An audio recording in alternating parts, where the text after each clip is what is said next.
أعوذ بالله من الشيطان الرجيم بسم الله الرحمن الرحيم الله لا إله إلا هو الحي القيوم لا تأخذه سنة ولا نوم له ما في السماوات وما في الأرض من ذا الذي يشفع عنده إلا بإذنه يعلم ما بين أيديهم وما خلفهم ولا يحيطون بشيء من علمه إلا بما شاء وسع كرسيه السماوات والأرض ولا يؤوده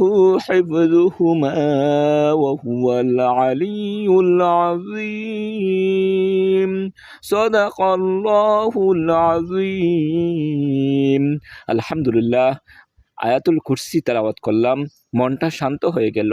আমরা প্রতিদিন ফজরের নামাজের পর এবং মাগরিবের নামাজের পর এই আয়াতুল কুরসি তেলাওয়াত করব, তাহলে শয়তান আমাদের থেকে দূরে থাকবে ইনশাল্লাহ।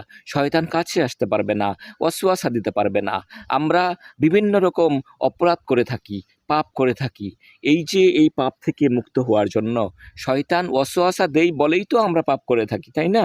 তাহলে আমরা কি করব? এই শয়তান যাতে আমাদের ধোঁকা না দিতে পারে, এই জন্য আমরা প্রতিদিন ফজরের নামাজের পর এবং মাগরিবের নামাজের পর আমরা আয়াতুল কুরসি তেলাওয়াত করব। মনটাও শান্ত হবে ইনশাল্লাহ এবং শয়তানের ওয়াসওয়াসা থেকে আমরা বাঁচতে পারবো ইনশাল্লাহ। মহান আল্লাহ তাআলা আমাদের সবাইকে আমল করার তৌফিক দান করুন। আমিন। আসসালামু আলাইকুম ওয়া রাহমাতুল্লাহি ওয়া বারাকাতুহু।